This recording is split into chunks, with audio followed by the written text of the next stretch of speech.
Hello everyone, how are you all. तो हमने अब तक पिछले लेक्चर की यदि बात करें तो हमने बात की थी प्रेजेंट इंडेफिनिट टेंस के कीवर्ड्स की, यूजुअली, नॉर्मली, डेली, ऑलवेज और इस तरीके से और बहुत सारे वर्ड्स को हमने जाना था कि यदि ये मिलते हैं किसी सेंटेंस में तो वो सेंटेंस जो होता है प्रेजेंट इंडेफिनिट टेंस का होता है। बेसिकली वो इंडेफिनिट टेंस का होता है और ये डिफरेंसेस हमने समझे थे पिछले लेक्चर में कि पास्ट इंडेफिनिट और प्रेजेंट इंडेफिनिट में किस तरीके से इन वर्ड्स को यूज किया जाता है या फ्यूचर में तो किस तरीके से करेंगे।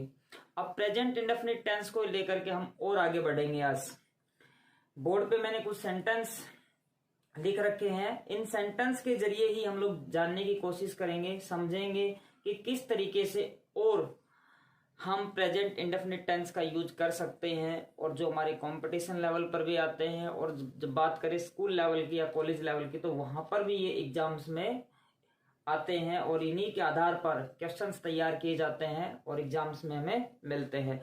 तो ये पहले सेंटेंस की तरफ हम चलते हैं, देखते हैं हमारा first sentence, actions speak louder than words. अब देखिए, अगर हम बात करें एक्शन और यहां पर आया action speak, present indefinite tense use किया गया क्योंकि सब्जेक्ट के बाद में फर्स्ट फॉर्म वही उसी टेंस में आती है।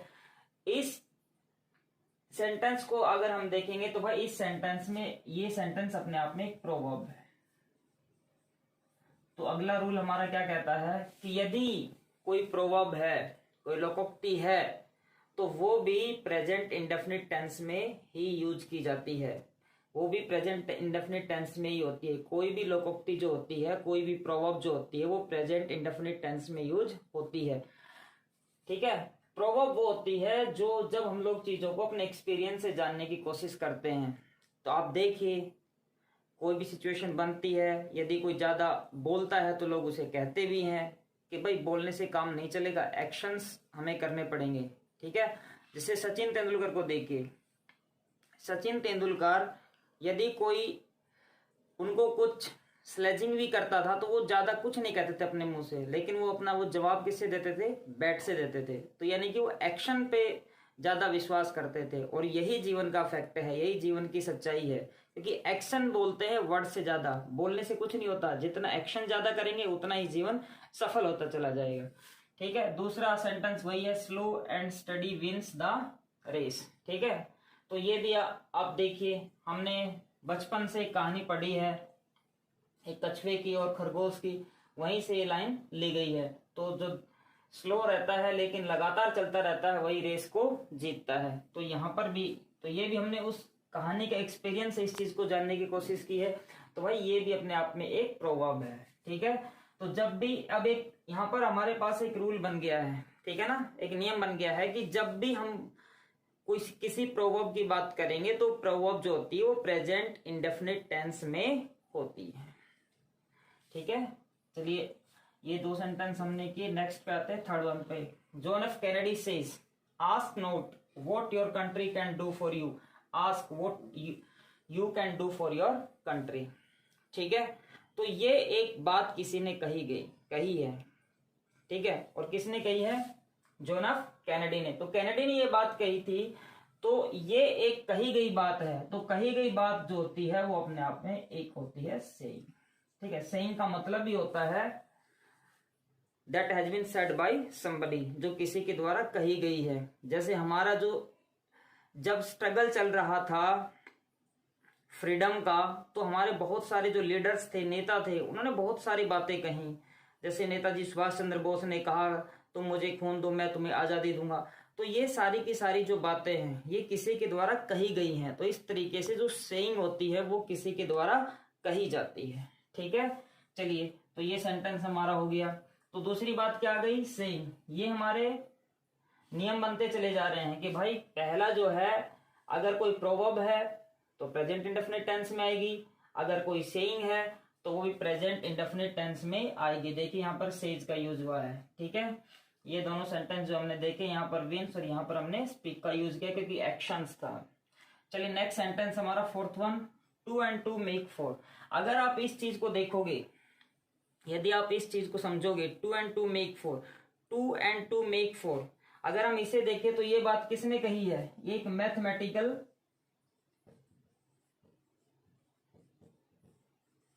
ठीक है, ये एक मैथमेटिकल फैक्ट है। देखिए ध्यान से समझिए, एक मैथमेटिकल फैक्ट है, ये बात मैथ ने प्रूव की है। मैथ्स जो है उसने ये प्रूव किया है कि 2 और 2 4 होते हैं। ये किसी इतिहास ने या किसी पॉलिटिकल साइंस ने नहीं बताया, ये किसने बताया है, मैथ्स ने बताया है। तो जब भी बात आती है मैथमेटिकल स्टेटमेंट सॉरी फैक्ट की, जो मैथ्स ने प्रूव किया है, तो वहां पर भी आता है प्रेजेंट इंडेफिनिट टेंस। ठीक है, तो 2 and 2 मेक 4, ये देखिए यहां पर हमने फर्स्ट फॉर्म का यूज किया है, 2 and 2 मेक 4। नेक्स्ट हमारी चीज है 2 parallel lines never intersect. 2 parallel lines never intersect. अब आप देखिए, मान लीजिए ये 2 रोड जा रहे हैं, ठीक है, ये 2 रोड चलते चले जा रहे, चलते चले जा रहे, चलते चले जा रहे हैं, और ये एक दूसरे को इंटरसेक्ट नहीं कर रहे हैं, क्रॉस नहीं कर रहे हैं। ठीक है ना, ऐसे नहीं है कि एक रोड इधर से आ रहा है और एक रोड इधर से आ गया, तो ये तो क्या करके इंटरसेक्ट करके एक दूसरे को, लेकिन ये ऐसे ही चलते चले जा रहे। तो ऐसे ही 2 लाइन बनाई आपने, एक ये लाइन एक ही दूसरी, ये दोनों लाइन क्या है, पैरेलल है, ये भी क्या थे, पैरेलल थे। तो 2 पैरेलल लाइन जो होती हैं वो कभी भी एक दूसरे को क्या नहीं करती हैं, इंटरसेक्ट नहीं करती हैं। तो ये भी एक मैथमेटिकल क्या है, फैक्ट है। चलिए नेक्स्ट आती है बात, water boils at 100 degree Celsius. ठीक है, water boils at 100 degree Celsius, क्या ये मैथ्स ने प्रूव किया है, ये साइंस ने प्रूव किया है। तो ये क्या हो गया है, ये एक साइंटिफिक फैक्ट हो गया है। ठीक है, तो एक चीज ये बनी है प्रोवर्ब, सेइंग, मैथमेटिकल फैक्ट। अगली यदि हम बात करें तो ये आ गया भाई साइंटिफिक फैक्ट। ठीक है, साइंटिफिक फैक्ट। इन्हीं चीजों को हम यूनिवर्सल ट्रूथ के नाम से जान लेते हैं, लेकिन यहां हमने उनको डिफरेंशिएट किया, अलग अलग करने की उनमें कोशिश की है। तो water boils at 100 degree Celsius, ये बात हमें साइंस ने बताई है। सोडियम रिएक्ट्स विद एयर, ये बात भी किसने बताई है, साइंस ने ही कहा है। पृथ्वी की यदि हम बात करें, ठीक है, तो अर्थ की यदि हम बात करें, ये सूर्य की चारों तरफ चक्कर लगाती है, किसने बताया है, ये भी साइंस ने ही प्रूव किया है। तो जब भी कोई साइंटिफिक फैक्ट होगा, कोई भी साइंस की बात आएगी, साइंस ने जो प्रूव किया है हमारे सामने, वो भी प्रेजेंट इंडेफिनिट टेंस में आता है। तो यहां तक की बात आपको समझ में आई होगी। देख लीजिए, प्रोवर्ब है, सेइंग है, इन चीजों को ध्यान रखना है। कोई भी प्रोवर्ब है, सेइंग है, मैथमेटिकल कोई फैक्ट है, साइंटिफिक कोई फैक्ट है, तो इनमें प्रेजेंट इंडेफिनिट टेंस का यूज होता है। यूज हमने किया आपके सामने, ये देखिए यहाँ पर प्रेजेंट इंडेफिनिट, यहाँ पर फर्स्ट फॉर्म थी एस और यस, हमने यहाँ पर भी उसके साथ यूज किया, यहाँ पर फर्स्ट फॉर्म लगाई, यहाँ पर वेन्स और यहाँ पे आपका स्पीक। ठीक है, तो ये सारी बात यहाँ तक आपको समझ में आई होगी। तो अब हम बढ़ेंगे नेक्स्ट सेंटेंस की तरफ। तो अगला जो सेंटेंस है हमारा वो है हैप्पीनेस डिपेंड्स अपॉन आवरसेल्व्स। ठीक है, ये किसी फिलोसफर में ने एक बात कही है कि हैप्पीनेस डिपेंड्स अपॉन आवरसेल्व्स, की जो खुशी है वो हम पे डिपेंड करती है। एक फिलोसफिकल स्टेटमेंट है। ठीक है, तो जब भी हम फिलोसफिकल फैक्ट की बात करेंगे,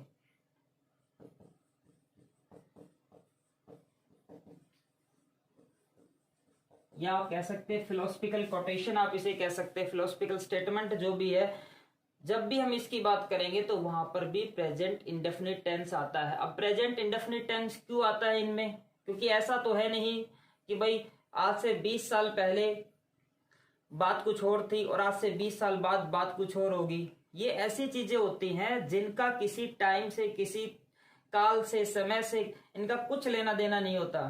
चाहे ये पास्ट था, चाहे प्रेजेंट है, चाहे फ्यूचर है, ये वैसा ही रहता है। जैसे अभी हमने लाइन की बात की, पैरेलल लाइन की बात की, तो क्या ऐसा था कि भाई आज से 20 साल, 15 साल पहले या 100 साल, 200 साल पहले 2 लाइनें आपस में मिल जाती जो पैरेलल चलती थी?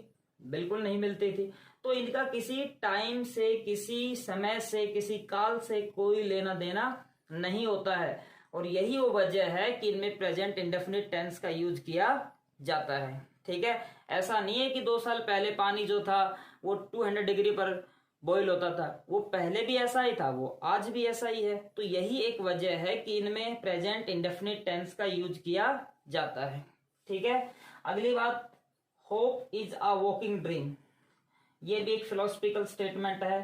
तो जब भी हम बात करेंगे फिलोसफिकल फैक्ट की, कोटेशन की, ठीक है, या हम बात करेंगे सेइंग की, या हम बात करेंगे प्रोवर्ब की। चलिए ऊपर से लेते हैं। Proverb present indefinite tense, saying present indefinite tense, mathematical fact present indefinite tense, scientific fact present indefinite tense, philosophical fact present indefinite tense। ठीक है, एक बार देखिए एक बार जल्दी से इनको। ठीक है, तो यहां तक की बात आपको समझ में आ गई होगी। अब हम आगे की बात करते हैं। और कभी कभार हमारा क्या होता है कि फ्यूचर के प्लान्ड एक्शंस होते हैं। ठीक है, तो planned actions of future,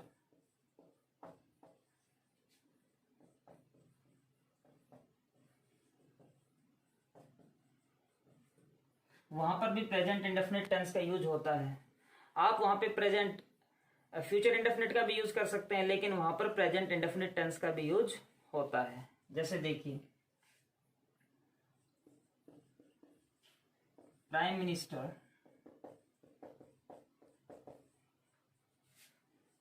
will go to England next week। ठीक है, इसी बात को ऐसे भी कहा जा सकता है, प्राइम मिनिस्टर गोज, सॉरी इसका यूज हो गया सिंगुलर, तो prime minister goes to England next week. ठीक है, इसका यूज कर सकते हैं कि prime minister will go to England next week. आप ऐसे कह सकते हैं prime minister goes to England next week, both are right. ठीक है, ये इस तरीके से इनका यूज होता है, यानी कि प्रेजेंट इंडेफिनिट भी और फ्यूचर इंडेफिनिट का आप यूज कर सकते हैं, प्रेजेंट कॉन्टिन्यूस का भी आप यूज कर सकते हैं। एक अगली बात हमारी है live commentary.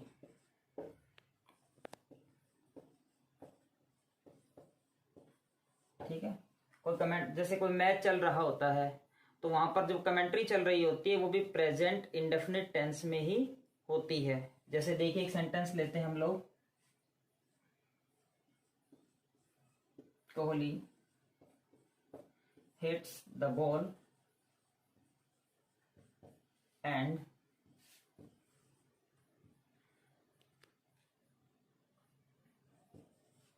The fielder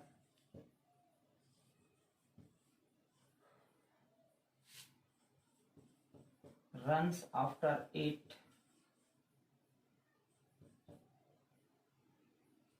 runs after it। ठीक है, तो ये हमने बना दिया, कोहली ने शॉट मारा, और आगे और बढ़ाते चले जाइए, इसे कितना भी बना लीजिए। तो इस तरीके से लाइव कमेंट्री की यदि आप बात करेंगे तो वहां पर भी प्रेजेंट इंडेफिनिट टेंस का यूज होगा।